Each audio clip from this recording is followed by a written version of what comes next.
My name is Nick Knowlton. I'm an area businessman, musician, and a lifelong citizen of this wonderful city of Lewiston. The story I want to tell is a little bit emotional. It's about a nephew that was once part of our lives, and he was killed by a drunk driver 10 years ago. Over the 10 years, we've experienced, even to this day, a memory of a person that is no longer with us. We've watched the suffrage of the holidays never being cheery, never being bright. 2 years ago, we were blessed to have 2 grandchildren, my wife and I, from our children. And on that particular Christmas, they came over to the house. So did my nephew's parents, as we often would have generally celebrated. But I saw something so profound that it left a scar for probably the rest of my life, and it continues year after year. The scar basically was to watch the father and the mother of a deceased child look at somebody else's grandchildren and see the pain of remembering and knowing that they would never be grandparents themselves. It's something that you reflect on year after year after year. You don't get a second chance to make a mistake like that. So my thoughts would be to share with you, don't ever make that mistake. Think, drinking is not a responsible thing to do underage. It's generally not even a responsible thing to do when you are of age if you do it excessively. So. Do you think there's a lot of peer pressure to drink?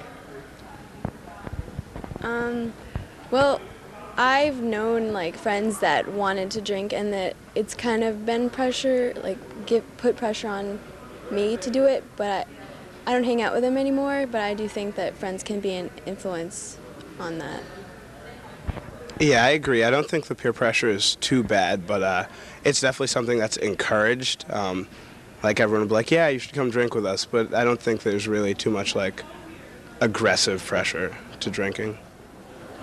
What advice would you give to 8th graders coming up to the freshman level? Don't be afraid to just be yourself and be confident, because I know once you get to high school, you totally can lose confidence. And don't be afraid to just say no to someone who's bringing you down. So. Yeah, I think a big thing is just maintaining your individuality, because I know a lot of kids get to high school and they're really intimidated by all the older people and they sort of just do what they want. So I think it's really important to hold on what makes you special as a person, and make sure you're not really afraid to do things that you genuinely enjoy doing. And don't be afraid to make a friend who's older, because most of the seniors really aren't that bad people. And so once you get to know one of them, they'll definitely take you under their wing, and it makes things a lot easier. So, as we all know that underage drinking is illegal, but how do you think people are getting access to these beverages? People, get alcohol through their parents, siblings, other friends that are over the age. It's not that hard, to get it through relatives. Parents, sometimes they don't even care if they drink at home, because they'd rather drink at home than anywhere else. So getting alcohol, it's not that hard, especially from friends and relatives. It's easy access. You can just show up at a party on a weekend and no consequences, no trouble usually. So there's no problem with getting alcohol. I definitely think it's easy access. You just have to know the right type of people that don't really care about underage drinking, and you can have alcohol.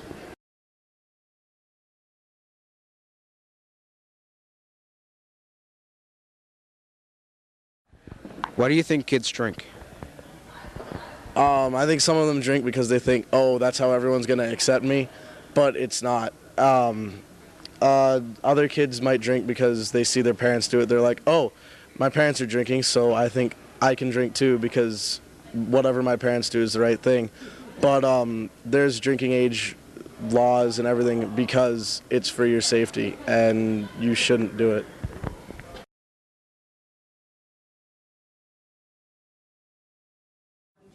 Yeah, I've got a daughter that just turned 18, And when you get to high school and you start getting popular and going out on the weekends to don't laugh about it. Start going out on the weekends to parties and things. You have the talks as a parent. You sit them down and you tell them, be careful, don't do this, don't do that. And they always say, I know. But I tell my daughter every time she's going out the door that if she gives me that attitude, that next time several years ago we had a case come through the funeral home where a lady was drinking and driving and had a head-on collision with another car. I remember it vividly because I spent, it was a good almost 6 hours total with a pair of tweezers picking glass out of her scalp. She went through the windshield. And that sticks with you. And I always tell my daughter that if that's your attitude, the next time I get a case like that come through the door, you're going to help me. You're going to stand there and pick the glass out of someone's scalp for 6 hours. And when you do that, you really see the kind of damage you can do to yourself without even thinking about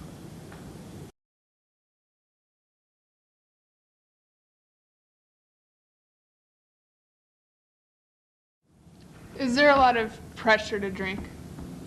Not so much pressure. Like, I don't think kids will ever force you to drink, but there's definitely like a level of acceptance towards kids who drink. So kids will be like, yeah, you should come drink with us, as opposed to you have to come drink to us. But I think kids are definitely encouraged to drink. Yeah, definitely. I mean, everyone has their own choices to make, but if all their friends are doing it and they think it's okay, or if they think, oh yeah, I mean, everyone else is doing it, and not necessarily, like you said, forced, they'll still join in because it's what's going on at the moment, or what's going on the weekend, or what's going on as a social event. Okay. Basically, my opinion on underage drinking is it's a waste of time, and some kids do it to feel as if they're wanted by other cliques.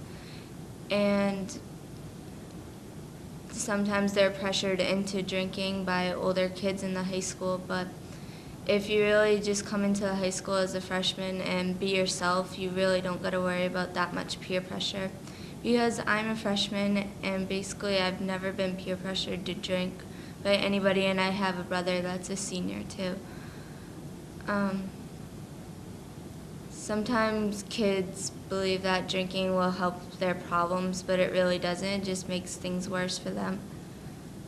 And it doesn't really make you fit in all too well. It just makes you stick out more. And basically it's a waste of time and shouldn't be done by younger kids. It's okay to drink once in a while when you're older and your body can handle it, but when you're younger, you just should wait until you're 21, and then you can experiment and do as you please then. Yeah, I'm a sophomore now, so I was a freshman last year, so it's all still fresh in my mind.